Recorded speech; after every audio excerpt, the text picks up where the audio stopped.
Good morning everybody and welcome back to another film. So this morning I'm going to start with a little bit of housekeeping, more of a channel update really for the next few weeks. There's going to be some interruption to normal proceedings, which I'll tell you about in a second, but first I just want to talk about review videos.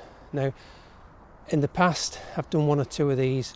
I don't get asked to do many, but since the channel has grown, I have been getting asked to look at more and more things. Most of it is pretty rubbish, I have to say, and I even get asked to review gaming videos. I mean, and clothing, but not outdoor clothing. I'm talking like high street clothing and watches. But yeah, decline all those obviously. But things that are relevant. Some good stuff I'm now thinking that are worth including within the channel. Now I can hear all the groaning in the background when I talk about review videos, but let's face it, if we want to buy something and we need something, we generally look on YouTube to find out more about it, and it does help us make those decisions. So it's really valuable in that sense. So I've decided to do them, but with a condition. And this is the bit that you really need to listen to and stop your groaning if that's what you're doing. My videos generally go out once a fortnight, and what I've decided to do is to keep that consistency, not change that, so there's no sort of drop in the field-based outings that you get every fortnight. And I'm going to do, if I get asked to do, I've actually got one in the pipeline actually, when I get asked to do reviews, if I feel it's got value and certainly something that I would want, something that I would use, and it would add value to other photographers, then I'm going to do them. But I'm going to do them on the sort of off sort of days when I sort of in between the two videos which I would normally do in the fortnight. So it's actually an extra video. I certainly won't be replacing the videos that I do regularly for those. So don't worry, stop your groaning if that's what you're doing. And take this as an extra video, and you can either watch those if they're relevant to you, or just ignore them and wait for the next video out the following week. So the interruption in proceedings in my schedule is that if you watch the channel regularly, remember last year I had an hernia operation, and I probably got back to full capacity of making videos and doing my usual things too quickly, and the result of that is that the operation's not been a complete success, and the hernia needs redoing again. So as of the 27th of this month, January, I'm going back for another operation, but this time I'm definitely going to be taking the rest that I need. This video will be going out the weekend before I go into hospital, and I'm probably not going to get any more between then and the recovery period. So I'm sorry about that, but it is what it is, and sometimes you just got to take the time out that you need to recover to full strength and get back to enjoying what you're doing without feeling, as I am at the moment, pain as a result of just rushing things too much. So without further ado, I'm going to wind back the clock this morning, because before I got here there was a lovely sunrise this morning, some lovely mist in the fields, and I actually did take a couple of shots as I was getting to this position. So I'll put that little sequence on now, and yeah, hope you like the images. So the sun is just starting to go behind some clouds, but you've really got to grab the opportunities while you can at this time of day. I was just enjoying a lovely walk through the fields, and then through this lovely meadow, as it will be later on in the year. Lots and lots of knapweed heads all around, and they provide a nice bit of foreground interest. And what I've done this morning, didn't really have a chance to talk about it, you've just got to be quick with these things.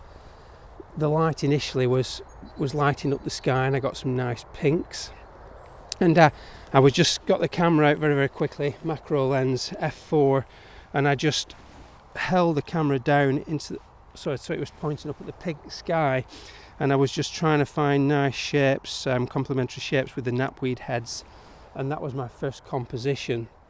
then the sun started to come up, and as it's coming up through the trees at the back, it's actually, the trees are diffusing the light ever so slightly, but you can still tell it's the sun in the background. And I've moved the camera from pointing skyward at the pinks to actually using the orb of the sun to really help set the shapes of the knapweed heads in front of. And I've been moving the camera around to try and get a nice orange glow and some complementary shapes with the knapweed heads, and just firing away at f4. I've got the camera on aperture priority, so I don't have to work around, keep modifying the exposure. What I've done is I've used exposure compensation and dialed in just a quarter of a stop to half a stop under, just to darken the image and saturate the colours and give a bit more mood and atmosphere. So I've taken quite a number of shots. I think I've taken about 15 shots, and I'll put the best of that sequence on now. There may well be two, one for the sky and one with the orange sun, but I'm not really sure because I've just not had a chance even to review them on the back of the camera. So I'll put that on now and I'll speak to you in a second.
Back to the current time. So when I was just doing that piece to camera, the introduction of the video, I don't know whether you saw to my right hand side, there was a beech sapling which is here where my camera's currently on.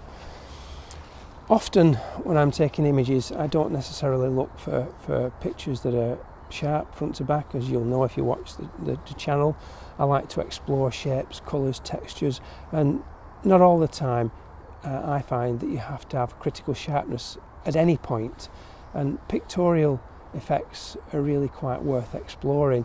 I often set the camera to f4 on my 100mm macro lens and just poke it around in the vegetation just to see what the camera picks up, and you'll have seen me do that before. And this particular scene here, I've tried two separate shots. On the last video, you'll see on, I think, the final image, I took some reflected trees in a pond, and you can see there are similarly again more reflections, and I've just been trying to play around with that again on this particular occasion, but improving or making a bit more of a complex image from what I've done previously. That was quite a straightforward reflection shot. So what I tried to do was to bring the beech leaves into play to provide some colour. And I've taken one or two shots that I quite like, and what I'm going to do with one of them, I think, sticking my neck out here, is I'm going to flip it and rotate the image around 180 degrees, because it plays with your brain a little bit more, and I like images that really challenge the mind. The second shot, which I've got the camera lined up on here now, whether I can bring that up, yeah, is very unusual, and there's no one part of the image that's actually sharp, and I love that. It's really my kind of thing, and I like exploring those types of images. You have to be careful because you can end up with just blobs that don't mean anything. So the composition, the arrangement of the colours and the shapes, even though they're out of focus, still matter. I'll just quickly show you on the back of the camera. So this is the composition that I arrived at, and as you can see, completely out of focus, but yet recognisable as beech leaves. I love shots like this. It's still critical though to have the composition absolutely bang on. It's no good just having all the blobs of colour if they don't mean anything. These two parts of the beech tree here, the leaves here, just holding that nice diagonal on the left hand side, echoed by the leaves here, on the right hand side. What I love about this image is that little spot of light that just takes your eye through the colour and into the mystery beyond, gives it more depth.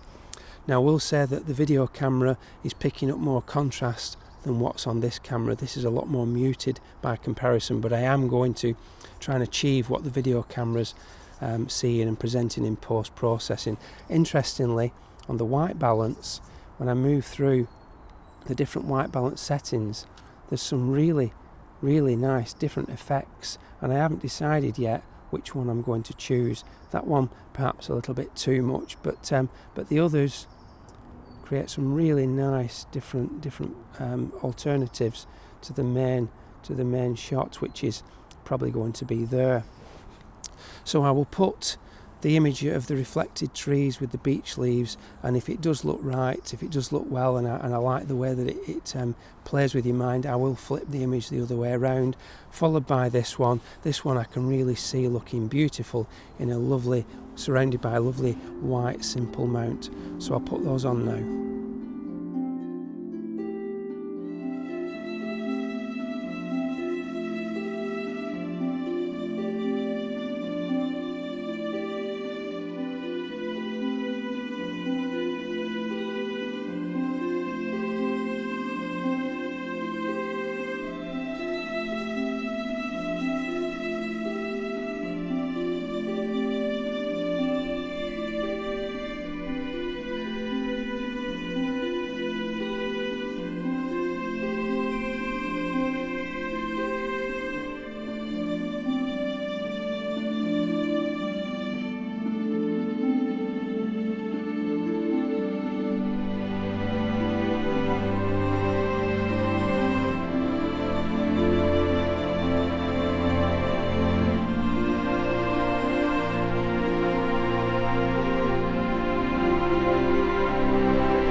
It really is quite pleasant just wandering the wood and photographing anything that just catches your eye.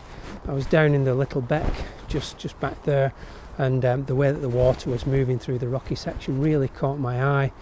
I got the camera out, and because of the dull conditions that I've got, I wanted to freeze the water on that occasion because I like the colours beneath the surface, and I was going to exaggerate that with using a polarizer to bring out the colours, but the shutter speed, I just couldn't get a fast enough shutter speed to be able to make the water really transparent, and the long exposures meant that the details beneath the water were just washed out.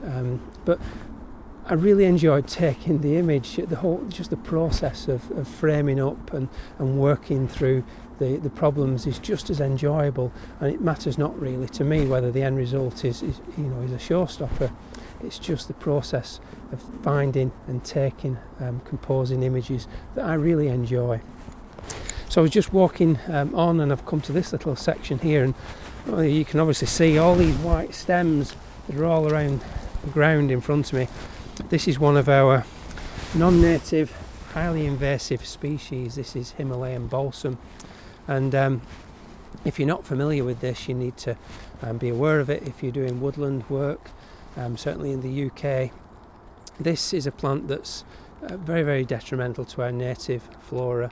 In this position where we are now, the ground conditions are quite wet and it's doing really well, and things like bluebells are really going to struggle in years to come the more and more this gets established.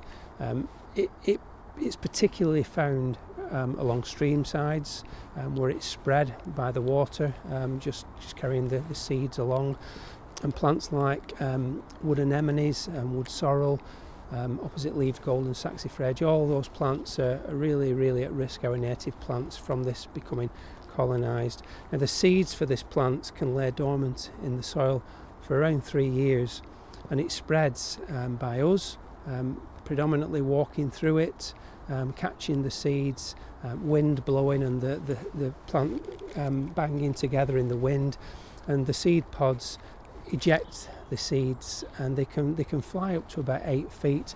So eventually they colonise huge areas of land. The best thing you can do is, if you see this growing in springtime before the flowers have come and the seeds have set, you can just hand pull it and just leave it on the ground. It's particularly important to do that if you find single small areas of it, because within a few years that small area will become huge. It's a fight that we're possibly not going to win here in the UK, but it may well be here to stay. But just look at the roots.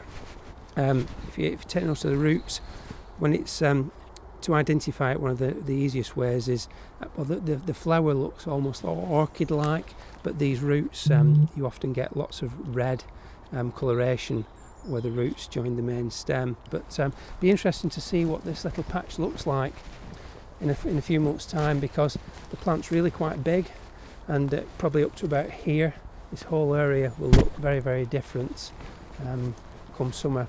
So onward and see what else we can find.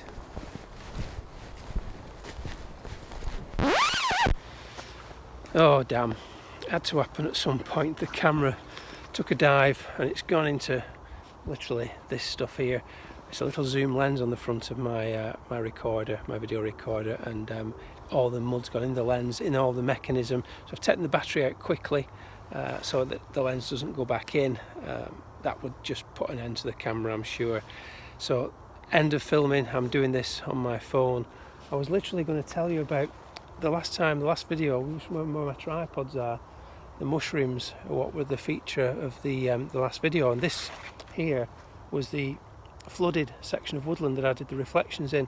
And what it was, that when the water's gone, it's left all the leaf litter on the bottom beautifully flat and caked in this, covered in this silty, beautiful mud.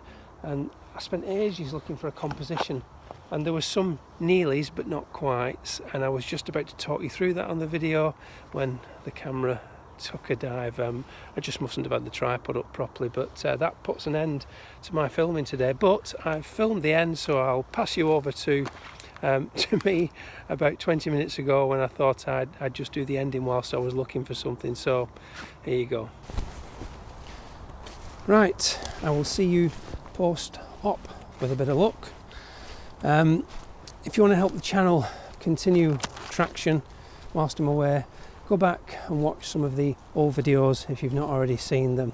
That'll be really, really helpful. I imagine YouTube will thank me for you doing that. Today's images, leave some comments below, let me know what you think, and if you've enjoyed the video, give it a thumbs up. And as always, if you're not already a subscriber, don't forget to subscribe and ring that bell for those notifications.